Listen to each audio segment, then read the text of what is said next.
হরে কৃষ্ণ। আমরা জানি আর না জানি, এই গীতার ভাগবতের কথাগুলো অমীয় অমৃতের ছেলে উপবন। এটা যদি বারবার চেষ্টা করে জীবনে আচরণ করতে পারি, তাহলে আমাদের এই মানব জন্য ধন্য হবে। এজন্য এখানে বলছেন অনপেক্ষ সুচি দক্ষ উদাসীন গত ব্যথা। উদাসীন মানে কি? যিনি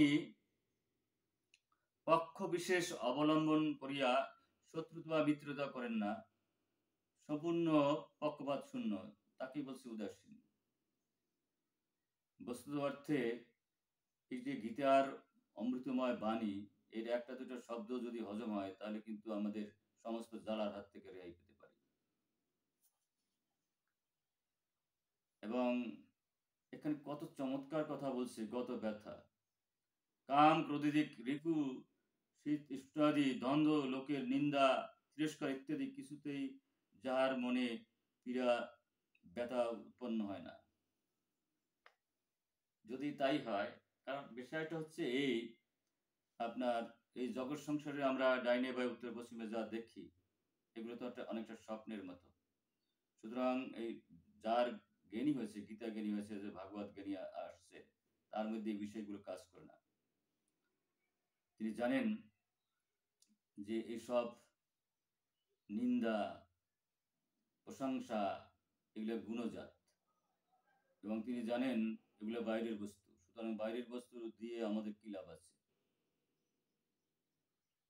সেজন্য এখানে বলছেন, যদি আগুনের হাত থেকে তুমি রেহাই পেতে চাও, নিবৃত্তি পেতে চাও এই সমস্ত জগৎ সংসারের জ্বালা থেকে, তো অবশ্যই অবশ্যই তোমাকে গত ব্যথা হতে হবে।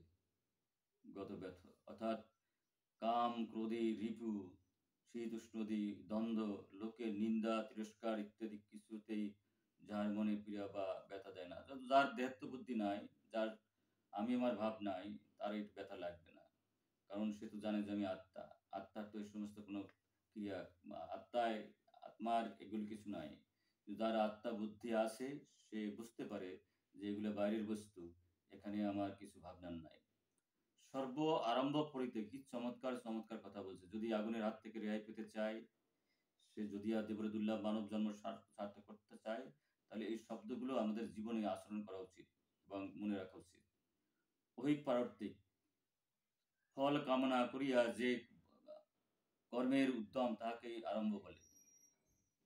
এখানে বলছেন সর্ব আরম্ভ তারিখ। আমাদের ইহকালের কিছু পাওয়ার জন্য অথবা পরকালের কিছু পাওয়ার জন্য যদি আমরা কোনো কর্মে লিপ্ত হই, সেটাও ভগবান এখানে অনুমোদন করেননি। বলছেন, যদি সত্যিকারও শান্তি পেতে চাও, সত্যিকার অর্থে যদি বৈকুণ্ঠ ধামের বাসী হতে চাও ইহলোকে, তাহলে তোমাকে সর্ব আরম্ভ পরিত্যাগী হতে হবে।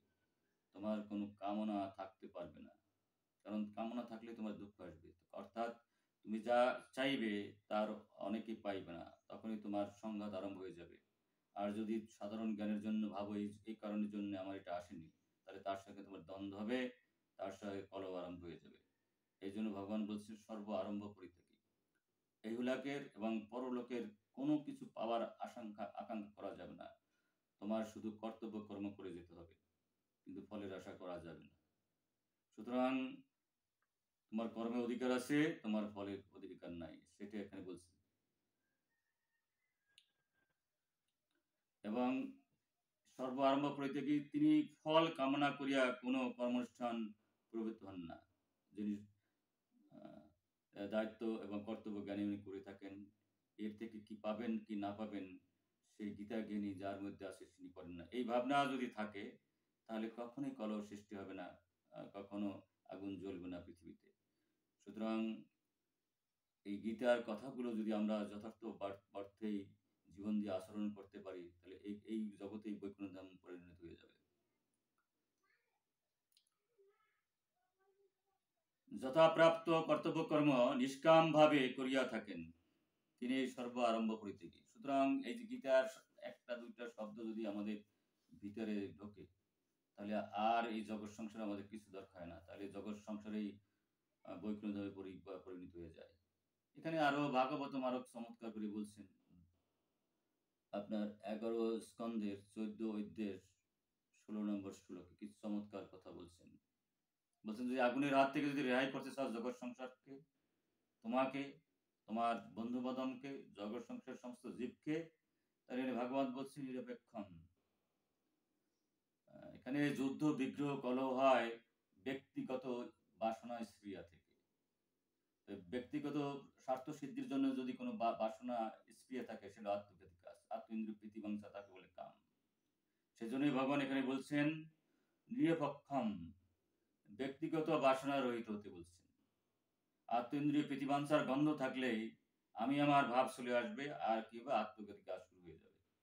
এবং কি করবে, তিনিও আগুনের জ্বালায় জ্বলবেন। যিনি আত্মীয় প্রীতিবাঞ্ছায় আসেন তার সান্নিধ্যে যারা থাকবেন তারাও আত্মীয় প্রীতিবাঞ্ছায় যুক্ত হয়ে তারাও আগুনের জ্বালায় জ্বলবেন, আগুন কখনো নিভবে না। যদি পরে হিতের জন্য জগৎ সংসারের সব কিছু করে যাওয়া যায়, নিজের স্পৃহা এবং বাসনা যদি না থাকে তাহলে কিন্তু আর সমস্যা নাই।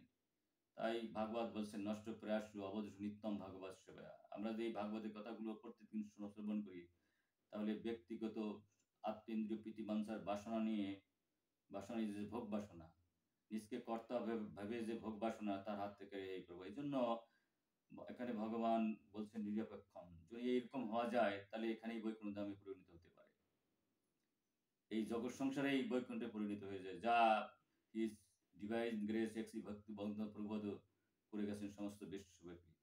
যারা যথার্থ ভক্ত হতে পারেছেন, যারা যথার্থ প্রবোধের কথা মানতে পেরেছেন, তারা অবশ্যই বৈকুণ্ঠ ধামে আনন্দ এই জগতেই লাভ করছেন। তাদের স্মরণে জানাই হাজার হাজার লক্ষ কোটি প্রণাম। এরকম ভক্ত বিশ্বে এখন অনেক রয়েছেন যারা এই জগতে বৈকুণ্ঠের আনন্দ লাভ করছেন।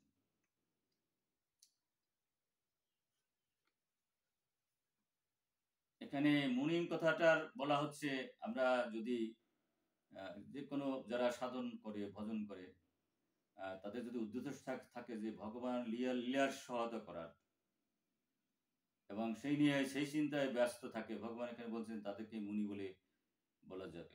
আত্মীয় প্রীতিক গন্ধনায় জগতের কল্যাণের জন্য, সমস্ত জীবের শান্তির জন্য, সমস্ত জীবের জন্য অনুকম্পিত হয়ে তাদেরকে এই ভীষণতম খারাপ অবস্থা থেকে উদ্ধার করার জন্য যখন তার চেষ্টা চলতে থাকে, এবং ভগবানের লীলায় যিনি সহায়তা করেন তাকে এখানে মুনি বলা হয়েছে।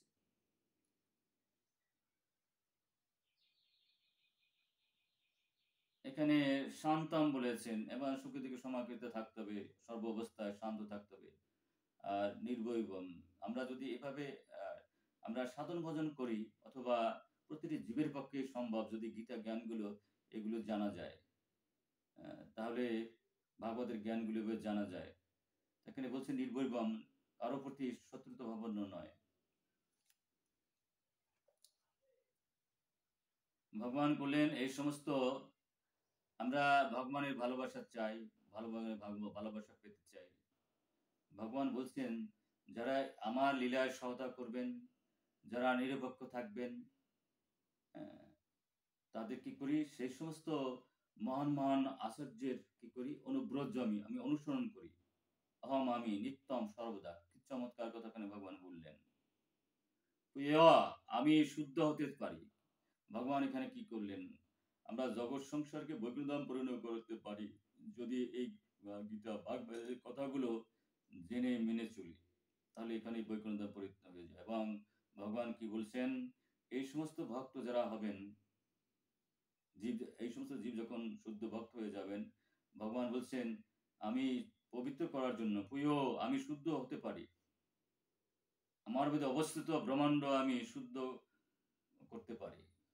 অনন্ত কোটি ব্রহ্মাণ্ড ভগবানের মধ্যে নিহত রয়েছে। সুতরাং ভগবান চাচ্ছেন সেই সমস্ত জীবের পদধূলি গ্রহণ করে সেই সমস্ত ব্রহ্মাণ্ডকে তিনি পবিত্র করতে। তা বুঝুন, মানুষের পক্ষে এগুলি সম্ভব, বৈকুণ্ঠ ধাম পরিণত করা, সেই আগুনকে নিবানো, সেটা মানুষের সম্ভব। এবং সেটা বলা হয়েছে দেবের দুর্লভ মানব জন্ম, ব্রহ্মা পর্যন্ত শিব পর্যন্ত এই মানব জন্ম কামনা করেন। সুতরাং এই মানব জন্ম এসে যদি আমরা কুকুরের বিড়ালের মতো মারামারি করি, কাটাকাটি করি, সে আত্মঘাতী কাজ। যদি এটা ভুলে গিয়ে আমরা সকলের জগতের কল্যাণের জন্য নিঃস্বার্থভাবে এই গীতার জ্ঞান, ভাগবতের জ্ঞান সবাইকে বিলাই, লোভহীনভাবে, কামনাহীনভাবে, নিঃস্বার্থভাবে, তাহলে সীমাহীন জগতের কল্যাণ হবে, যেমন প্রভুপাদ যা করে গেলেন। সুতরাং এরকম অনেক ভক্ত প্রভুদের কৃপায় সৃষ্টি হয়েছে সমস্ত বিশ্বে। তারা আমাদের মতো পতিত জীবকে উদ্ধার করছেন এবং সেই জ্ঞানগুলি দিয়ে আমাদেরকে ধন্য করেছেন। এই গীতা ভাগবতের জ্ঞান যদি আমরা জানি, তাহলে আমি আমার ভাব থেকে আমরা রেহাই পাবো, আর কিভাবে এই জগৎ সংসারে এই বৈকুণ্ঠ ধামে পরিণত হবে। আর তাই ভগবান বলছেন যে এই সমস্ত যারা, যে এই আচরণগুলি যার মধ্যে আছে, তার পদধূলি নেওয়ার জন্য আমি প্রত্যেক দিনেই গমন করি। কারণ আমার আমার শরীরে অনন্ত ব্রহ্মাণ্ড রয়েছে, সেই অনন্ত ব্রহ্মাণ্ড আমি পবিত্র করতে চাই। যিনি নিরপেক্ষ, এখানে আমরা জানি নিরপেক্ষ হওয়ার আরো সুন্দর করে ব্যাখ্যা দেওয়া হয়েছে। যিনি কারো সাহায্যের অপেক্ষা করেন না। কারণ হচ্ছে কি, এই জগৎ সংসারে আমরা যারা আছি, তারা তো আমরা সবাই অভাবগ্রস্ত, সবাই ত্রুটিপূর্ণ। সুতরাং আমার এত অভাব আছে, আমি আবার অন্যকে কি সাহায্য করব? সুতরাং আমার অভাবই তো আমি পূরণ করতে পারতেছি না। সুতরাং যদি সাহায্য চাইতে হয়, তাহলে সেই পরম করুণাময় পরমেশ্বরের কাছে চাওয়া উচিত। সেজন্য যথার্থ শুদ্ধ ভক্ত, তিনি একমাত্র ভগবান ছাড়া আর কেউই অপেক্ষা করেন না, তাই উনি নিরপেক্ষ। সর্বদা আমার মনন করেন, শান্ত, দেশবর্জিত এবং সবার প্রতি সমাদৃষ্টি সম্পন্ন। সেই মহা ব্যক্তির পিছনে আমি সর্বদা এই কথা ভেবেই অনুগমন করি যে তার পদধূলি আমার উপর পতিত হোক এবং আমি পবিত্র হই। একই চমৎকার কথা বলছেন। আসলে এইটা সমস্ত জীবের পক্ষে সম্ভব, যদি একটু গীতা ভাগবতের জ্ঞান জেনে সেটাতে আচরণ করার চেষ্টা করে। আর এটা কঠিন জিনিস না, এবং ইচ্ছা করলে প্রতিটি জীবের পক্ষে সম্ভব। শুধু ওই প্রভুপদে যা দিয়ে গেছে, এটা যদি যথার্থভাবে করা হয়, কামনা শূন্যভাবে, ধৈর্য বুদ্ধি শূন্যভাবে যদি করা হয়, এই মঙ্গল আরতি করা হয়, এবং যদি সেখানে কোনো অভিলাষ না থাকে, তারপরে অর্চনা করা হয়, গুরু পূজা করা হয়, সেখানে যদি অভিলাষ শূন্য হয়ে যদি ভগবানের সেবায় নিয়োজিত হয়, তারপর যদি কামন বাক্যে কোনো অভিমান শূন্য হয়ে, ধৈর্য বুদ্ধি শূন্য হয়ে উপলব্ধি হয় ভাগবত গীতার, তাহলে কিন্তু এই জীবন ধন্য হয়। এবং অপরাধ শূন্য যদি নাম নেওয়া যায়, এবং এই 14টি আপনার 10টি নাম অপরাধ আছে, 10টি ধাম অপরাধ আছে, 32টি সেবার অপরাধ আছে, 64টি ভঞ্জন অঙ্গের বিষয় আছে, সেখানে আমাদের অনেক সময় অপরাধ হয়ে যেতে পারে। সুতরাং আমরা চেষ্টা করলেই আমরা ঈশ্বরের হাত থেকে রেহাই পেতে পারি। তাহলে আমাদের দ্বারাই জগতের অশেষ কল্যাণ হবে এবং সীমাহীন কল্যাণ হবে। কারণ শুদ্ধ ভক্ত দর্শন করলে 1000 কোটি যজ্ঞের যে ফল না হয়, তার তো বেশি হয়ে যায়। এখানে গঙ্গা দেবী আমাদেরকে পবিত্র করে, এবং উনি তো আসতে চাইছিলেন না, বললেন আমি তো সমস্ত পাপ নিয়ে আমার গঙ্গায় থাকবে, আমি পাপ থেকে উদ্ধার পাবো কি করে? তখন ভগবান বললেন, শুদ্ধ ভক্তের কৃপায় তুমি এই পাপ থেকে রেহাই পাবে। সুতরাং যদি নিজকে সুখী করতে চাই, অপরকে সুখী করতে চাই, তাহলে এই ভাগবত গীতার শব্দগুলো আমাদের জেনে আচরণ করতে হবে। আচরণ করলে আমরা ধন্য হব, জগৎকে ধন্য করতে পারবো, জগৎ মঙ্গলময় ঘটবে। সুতরাং প্রভুপদ যা করে গেলেন সেটাই ভালো, এবং প্রভুপদ এই গীতার জ্ঞান সমস্ত বিশ্বে দিলেন, যাতে করে জগৎ সংসারের মানুষ পবিত্র হয়ে পবিত্রতম অবস্থায় এই বৈকুণ্ঠের ধামের শান্তি এখানে লাভ করতে পারে, এবং সেই সমস্ত আগুন জ্বলাজ্বলি বন্ধ হয়ে যায়। এখানে বলছেন জনহৃষ্টতি, হৃষ্ট হন না। এখানে ব্যাপার হচ্ছে ইন্দ্রজাত বস্তু যা আমরা পাই, এখানে হৃষ্ট হওয়ার কিছু নাই। অথচ আমরা অজ্ঞানত বশত ওই যা স্বপ্ন, সেটাই অনেকটা যা অমৃত তা বিষের মতো লাগে, আর যা বিষ তা অমৃতের মতো লাগে। এটা হচ্ছে অজ্ঞতার জন্য, আমি আমার ভাবের জন্য। আমি আমার ভাব শুনে যদি হতে পারতাম, তাহলে বুদ্ধি আমাদের ভিতরে ঢুকতো। এখানে বলছেন হৃষ্ট হন না, কেউ কেউ দেশও করেন না, কারণ সবার মধ্যে পরমাত্মা ভগবান রয়েছেন এবং তিনি শোকও করেন না, কারণ জানেন যদি শোকের বস্তু উপস্থিত হয় সেটা তার কর্মফল। আর কিছু আকাঙ্ক্ষা করেন না, আপনি যথেষ্ট লাভ সন্তুষ্ট। শুভ ও অশুভ পরিত্যাগী। এখানে জগৎ সংসারে শুভ ভালো না, অশুভ ভালো না, এটা বন্ধন দশার ব্যাপার। শুভ আমার বন্ধন দশায় ফেলাই দেয়, অশুভ আমাদের বন্ধন দশায় ফেলাই দেয়। সুতরাং দুটাই কোনোটাই ভালো না। সবচেয়ে ভালো যদি আমরা ভগবানের সমস্ত ইন্দ্রিয় যুক্ত প্রতি কামনা শূন্য হই, সেটা ভালো। এই জন্য বলছে শুভ অশুভ পরিত্যাগী, যিনি স্বর্গাদি কামনার অথবা নরকাদি ভয়ে কোনো কর্ম করেন না, যিনি আকাঙ্ক্ষা বর্জিত, সমত্ব বুদ্ধিশুদ্ধ, সুখ দুঃখ পাপ পুণ্যাদি দ্বন্দ্ব বর্জিত। তাহলে যদি এই অবস্থান যদি থাকে, তাহলে সে বুঝতে হবে যে সে বৈকুণ্ঠ ধামের বাসী, এবং তার দ্বারা জগৎ সংসারের জীব বৈকুণ্ঠ ধামে যাওয়ার অধিকার পাবে। এই জগতে বৈকুণ্ঠ ধামে সুখ পাবে এবং মৃত্যুর পরও সে বৈকুণ্ঠ ধামে চলে যেতে পারবে। আমরা এখানে যে বিকারগুলোর উপরে আমাদের চেষ্টা করলে মানব জন্মের সম্ভব। আগুন নিভে যাবে জগৎ সংসারের, এবং কি হবে, আমরা এই যেগুলো দুর্লভ মানব জন্ম সার্থক করতে পারবো। এখানে বিকার বলতে 4 প্রকারের। রাগ, দেশ, সেগুলো বিকার। আমাদের কোনো বিষয়েও রাগও থাকা উচিত না, আসক্তি। আর কোনো কিছু যদি এসে যায়, কোনো দুঃখ কষ্ট, তাকে দেশ করা উচিত না। হর্ষ, শোক, সিদ্ধ ভক্তের এই 4 প্রকার বিকার হয় না। এটা যদি আমরা যখন দেহ বুদ্ধি শূন্য হতে পারি, আমি আমার ভাব শূন্য হতে পারি, তাহলে এই সমস্ত বিষয়গুলো কোনো কাজে লাগবে না। তাহলে কি হবে, আমরা এই জগৎ সংসারে বৈকুণ্ঠ ধামে পরিণত করতে পারবো। আমরা সুখের সাগরে নিজেরও হাবুডুবু খাবো, অন্যকেও সুখের সাগরে আনতে পারবো। এখানে যদি সবসময় আমরা ভাবি যে এই জগৎ সংসার যা কিছু দেখি সেটা হলো ভগবানের কৃপার প্রকাশ, তাহলে তাহলে ভগবান ছাড়া কোনো পৃথক বস্তু নাই। এই ভাবনা নিয়ে যদি থাকা যায়, তাহলে কোনো হিংসা, কাম, ক্রোধ, লোভ কিছুই থাকবে না। কারণ হিংসা করবো কাকে, দুঃখ দেবো কাকে? ওগুলোর ভিতরে তো ভগবান রয়েছে। সুতরাং ভগবানকে কষ্ট দিয়ে, দুঃখ দিয়ে আমি শান্তি থাকবো কি করে? কিন্তু ব্যাপার হচ্ছে, আমরা এগুলো অনেক সময় বুঝি না। যদি এই জড় জ্ঞান যতই হোক না কেন, যে দেশের যত জ্ঞান হোক না কেন, যত উপলব্ধি হোক না কেন, যতক্ষণ পর্যন্ত ভগবানের উপলব্ধি না হওয়া হয়, তখন কিন্তু বাকি থেকে যায়।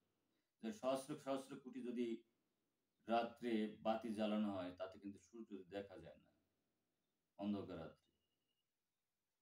সুতরাং সূর্যের আলোক যখন উঠে যায়, লক্ষ কোটি বাতির আলোক নিষ্প্রভ হয়ে যায়। সুতরাং এই ভাগবত তত্ত্ব জ্ঞান যখন হৃদয়ে প্রকাশিত হয়, তখন সমস্ত অজ্ঞান দূরীভূত হয়ে যায়। সেজন্য আমাদের উচিত এই ভাগবত শাস্ত্রের জ্ঞানগুলো অর্জন করে জগৎ সংসারে বিলানো এবং নিজের জীবনে যথার্থভাবে আচরণ করা।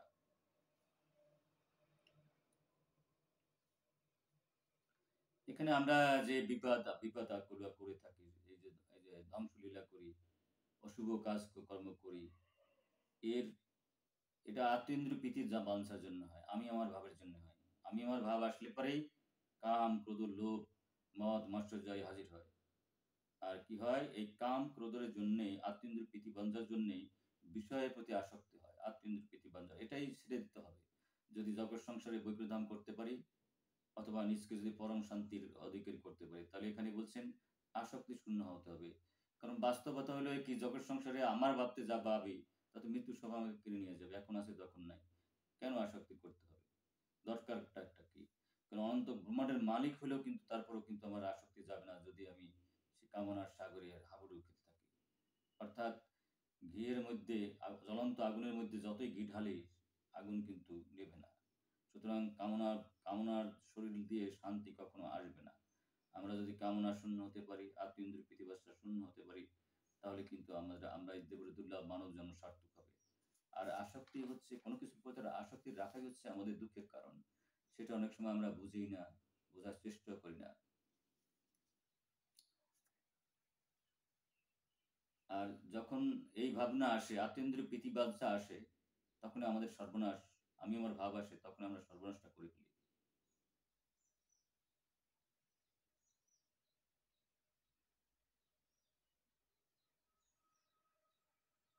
এখন যদি ভাগবত বুদ্ধিটা আসতো আমাদের ভিতরে, তাহলে রাগ দ্বেষও থাকতো না, এবং সেখানে আমরা কি করতাম, শত্রু মিত্র থাকতো না। আত্মেন্দ্রিয় প্রীতি বাঞ্ছা যখন আমাদের ধরে, তখন কেউ কেউ শত্রু ভাবি, কেউ কেউ মিত্র ভাবি। কিন্তু যখন আত্মবুদ্ধি আসে, তখন শত্রু মিত্র ভাবটা থাকে না। এই ভাব যদি আমাদের আসে, তখন ভগবানের আমাদের প্রিয় হওয়া যায়। আর আমরা যদি ভগবানের প্রিয় হই, ভগবানের শক্তি আমাদের মধ্যে সঞ্চারিত হবে এবং ভগবানের মতো হয়ে যাব আমরা। তবে কি হবে, এখানে বৈকুণ্ঠ ধাম, পরলোকে বৈকুণ্ঠ ধাম, ভগবান তাই বলছেন এখানে। এবং এখানে মান অপমান তো বাইরের বস্তুর সাথে সমান হয়ে যাবে।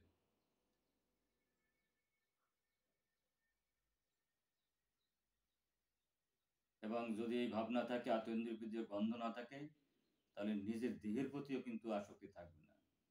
আর যত যন্ত্রণার কারণ হচ্ছে এই দেহের প্রতি আসক্তি, এবং এই দেহটা নিয়ে যখন আমি আমার ভাবে থাকি, তখন কলহ, বিবাদ, বিবাহ। আর যদি এর উপরে উঠা যায়, তাহলে কিন্তু আর এই সমস্ত কলহগুলো থাকবে না।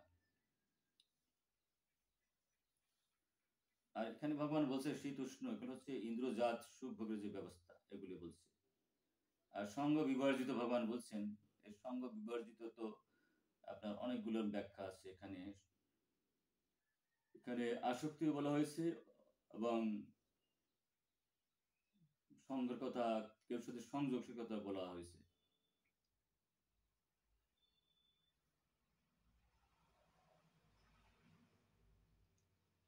নিজ অংশে ভগবান হতে বিমুখ হয়ে ভ্রমবশত জগৎ সংসারকে নিজের বলে মনে করলে সংসার অনুরাগ আসে, এবং অনুরাগ থেকে সংসারের আসক্তির জন্মে। কি চমৎকার কথা এখানে বলা হয়েছে।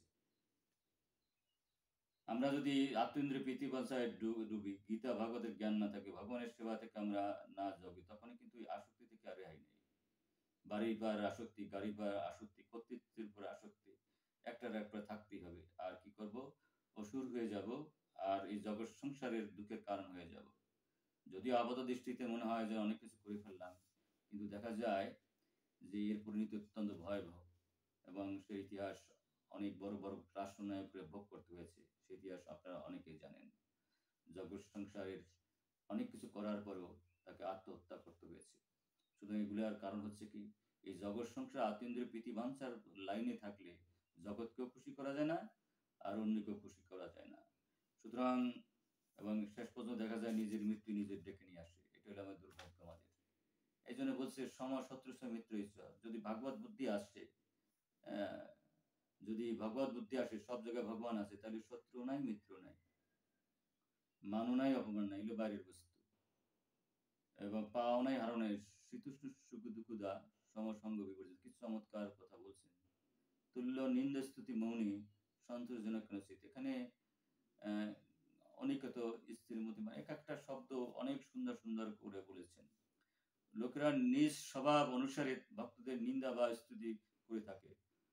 ভক্তিদের নিজের বলে যে শরীর, তাতে বিন্দুমাত্র অহংবোধ এবং মমতা থাকে না, তাই নিন্দা স্তুতির কোনো প্রভাবেই তাদের উপর পড়ে না। কি চমৎকার কথা এখানে বলা হয়েছে। যারা যথার্থ ভক্ত, তারা তো দেহ বুদ্ধি শূন্য হয়ে যায়। সুতরাং নিন্দা স্তুতি, ভরত মহারাজের মতো নিন্দা স্তুতি তাদের কোনো কাজ আসে না। অনেক কথা বলা হয়েছে, কিন্তু আমরা যারা ঘর বাড়িতে থাকি, সেখানে তারা অনেকত ঘর ছাড়া থাকবো কি করে? না, এখানে অনেকত শব্দটি অর্থ এখানে মহাজন করেছেন গৃহের আসক্তি বা মমতাহীন। এই জগৎ সংসারের বাড়ি গাড়ি যা কিছু আছে, সেটা ঢিলার মতো, অর্থাৎ মাটির ঢেলার মতোই ভাবা উচিত। আসলেই তাই। কারণ এতে তো আমার আত্মতুষ্টি দিতে পারবে না। ইন্দ্রজাত সুখ বাড়াতে পারে, কিন্তু তাও তো অস্থায়ী বস্তু। এখানে স্থির মতি বলছে, ভক্তের বুদ্ধিতে ভগবতত্ত্বের সত্তা শুরুর বিষয়ে কোনো সংশয় না বিপর্যয় হয় না।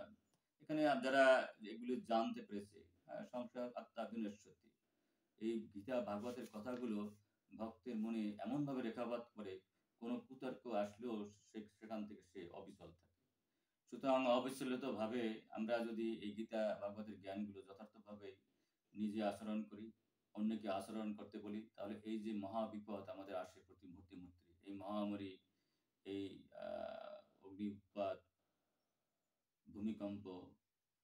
সমস্ত আসবে না, কারণ বৈকুণ্ঠ ধামে এগুলি প্রকাশ করার অধিকার নাই। কিন্তু আমরা যখন অহংকারে হইয়া উঠি, যখন আমি আমার ভাবে থাকি, তখন আমাদের শিক্ষা দেওয়ার জন্য ভগবান কখনো কোনো এগুলি পাঠান না। যারা যুদ্ধ বিগ্রহে বা অনাচারে বেবিচারে লিপ্ত আছে, সেখানেও ভগবানের অনুমোদন আছে, শুধু একে অপরকে শাস্তি দেওয়ার জন্য। এরা আমরা বুঝি আর না বুঝি, কারণ ভগবানের ইচ্ছা ছাড়া জগতের একটা পাতল নড়ে না। তাহলে আমাদের কর্মফল ভোগ করতে হয় কেন? কারণ আমরা যে গীতা ভাগবত মানি না, সেই জন্য। আমরা যে ভগবানকে যথার্থভাবে মানতাম, সমস্ত সেবায় যুক্ত হতাম, তাহলে আমরা এই কর্মফলের হাত থেকে রেহাই পেতাম। ভগবান ক্ষুদ্র স্বাধীনতার কখনো হস্তক্ষেপ করে না। এই ক্ষুদ্র স্বাধীনতার অপব্যবহার করেই আমরা কিন্তু এই কাজগুলো করে থাকি। আর ভগবান এমনই কৌশলী, উনি এমনই মহাকৌশলী যে উনার সমস্ত কাজের মাধ্যমে একটা কাজের মধ্যে হাজার হাজার কাজের ব্যবস্থা উনি করে ফেলেন, এবং উনার বুদ্ধির সাথে এই জগৎ সংসারের কেউ বুদ্ধির তুলনা হবে না। উনার জ্ঞানের সাথে এই জগৎ সংসারের কেউ জ্ঞানের হবে না। কিন্তু আমরা নির্বুদ্ধিত বশত ভগবানকে বাদ দিয়ে অনেক সময় খুশি হতে চাই। ভগবানকে বাদ দিয়ে আমরা শান্তি পেতে চাই। গীতাকে বাদ দিয়ে আমরা শান্তি পেতে চাই। ভাগবতকে বাদ দিয়ে আমরা শান্তি পেতে চাই। এটা অসম্ভব।